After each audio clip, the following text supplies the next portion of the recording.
I think that probably more than most, I defend Nick Saban outside of those that cover Alabama football on a regular basis. And I do so because I think what he's done is not even generational. It's like multi-generational. It's once every 50, 75 years type of stuff. So I'm not one to jump on board and just say he's all out scared. I don't say that lightly.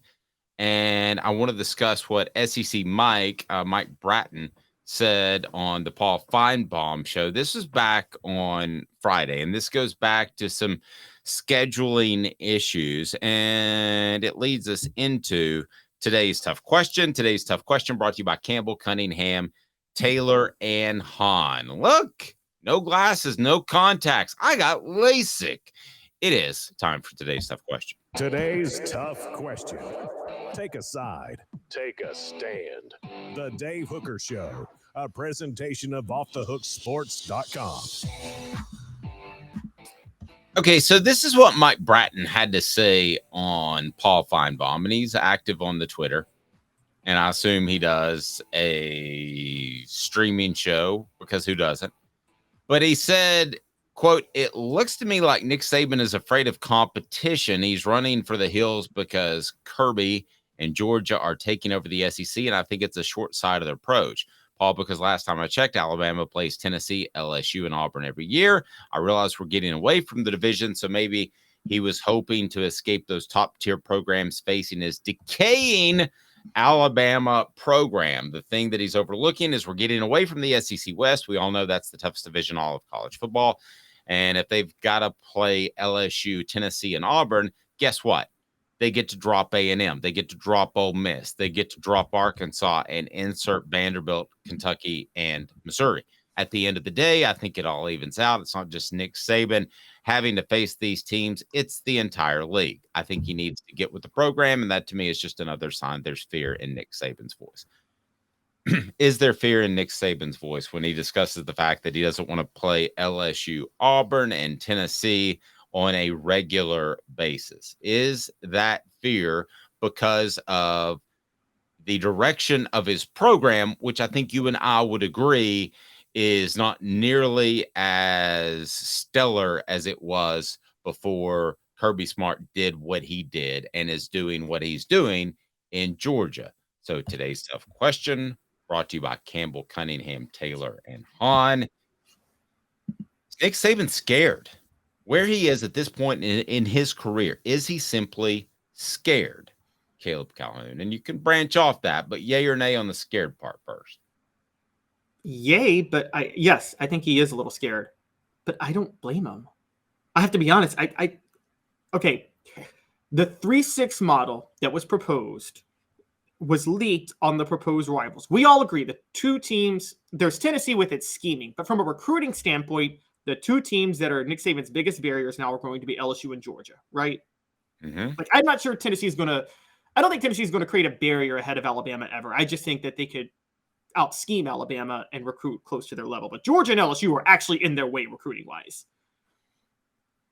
Nick Saban is looking at Kirby Smart as competition. He's looking at the future. The leak was that Alabama would have to play Auburn, Tennessee, and LSU every year.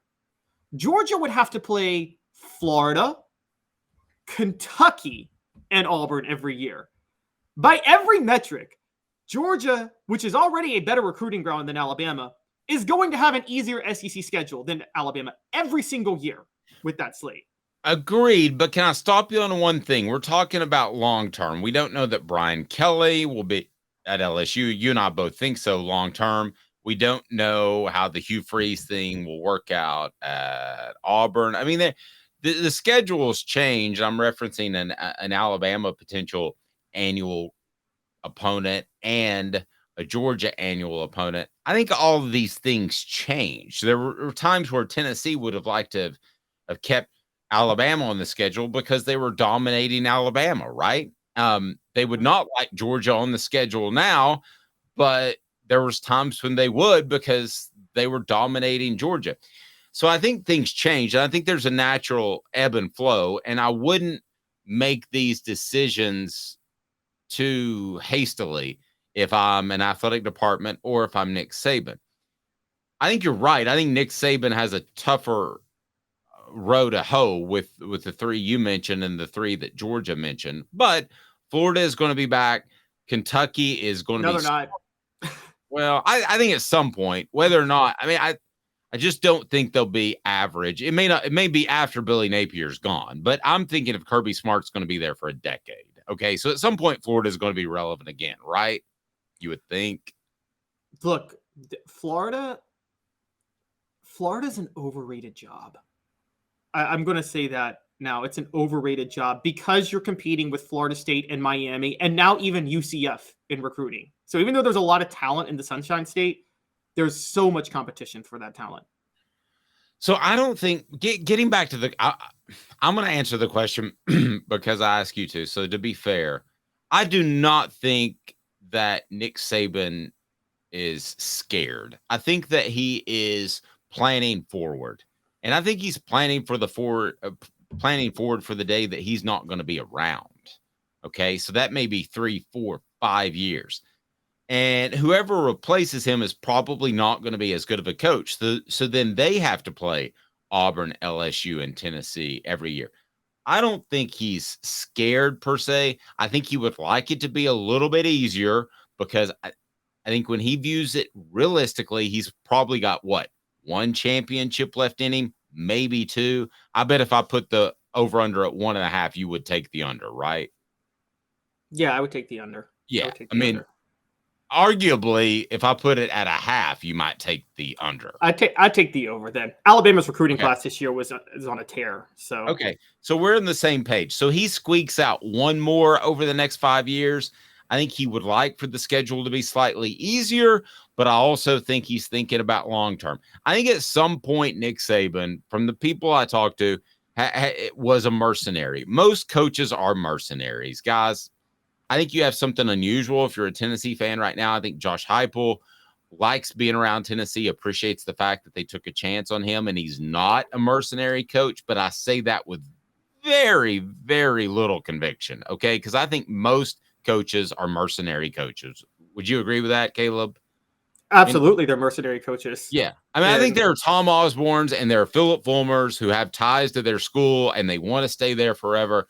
I think Nick Saban has turned into that after Texas made a run and he said, no, I want to stay at Alabama. I think that he's gotten involved with, there were the tornado issues. He's gotten involved with helping the town of Tuscaloosa and the Alabama area. I think his wife's very involved. So I don't think he's scared for himself. I think he looks forward and says, if I'm an A+ coach and Alabama just gets a B coach, that he's going to struggle with those three permanent opponents.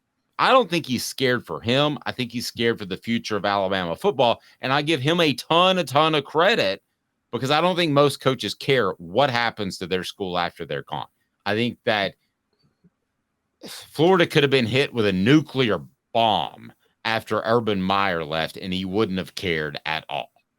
I think Nick Saban cares. So I don't think he's scared, but I think he's well thought out for the future. I hope I'm not sidestepping the question, Caleb. What do you think? No, I agree. I think Saban is reaching a level of his life where his legacy of his success is established.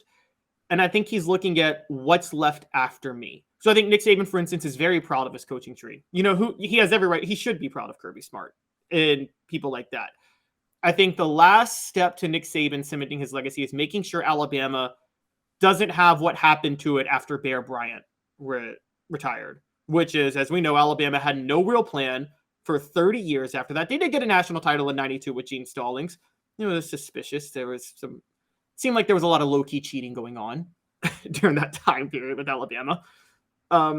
But I do think that Saban wants to make sure that doesn't happen to Alabama again. And he knows, unlike LSU or Georgia, Alabama's not just immune to any head coach. Alabama it's a top 10 program, but it's a second-tier program, which is to say that to be a national title program, there has to be some good coaching there. You can't just plug some old jock gym teacher in as head of the program and win a national title in Alabama. No, and look at what Travis says. 2024 is his last year. I don't think that's the case, but it might be.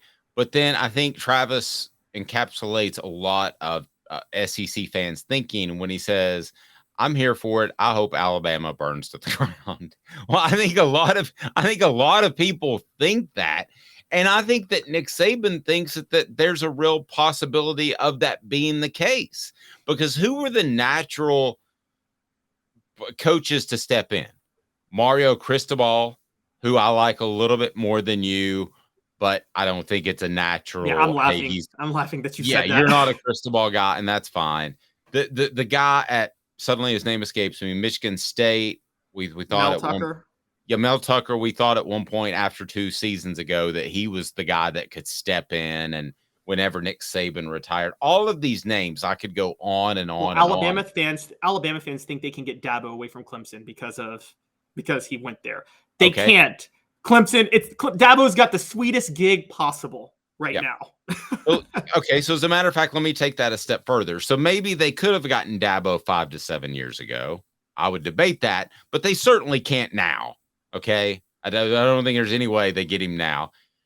They also aren't going to get Kirby Smart, who has Alabama ties but played for Georgia.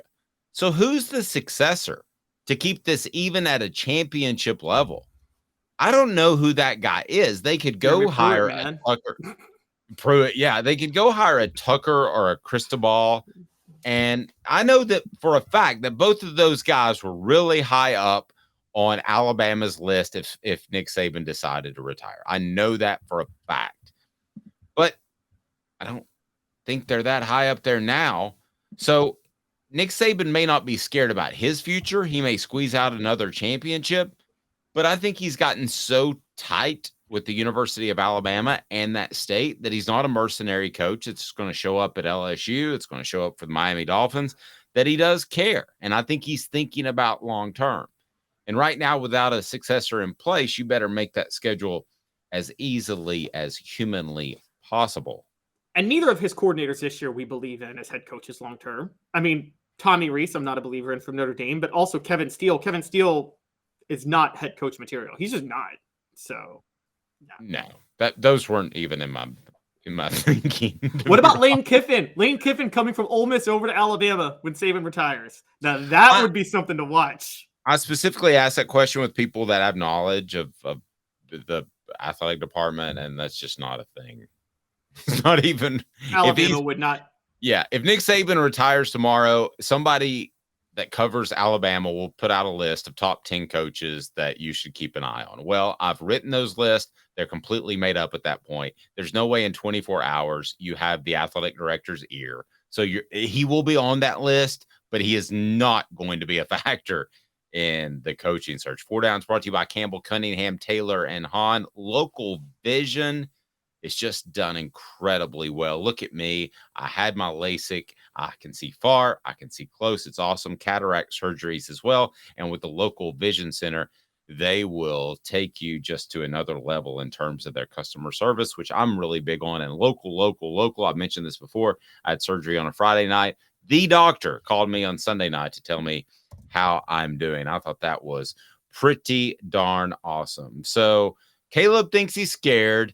I think Nick Saban's fearful for the future of Alabama football. But for the record, my guy, Caleb Calhoun, calling out an all-time legend.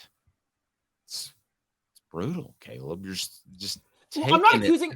He's scared, but I'm not accusing him of running. Like Urban Meyer got scared and ran. He bolted Florida, and you will not convince me otherwise that he bolted the minute he realized Alabama was going to be his way in the future.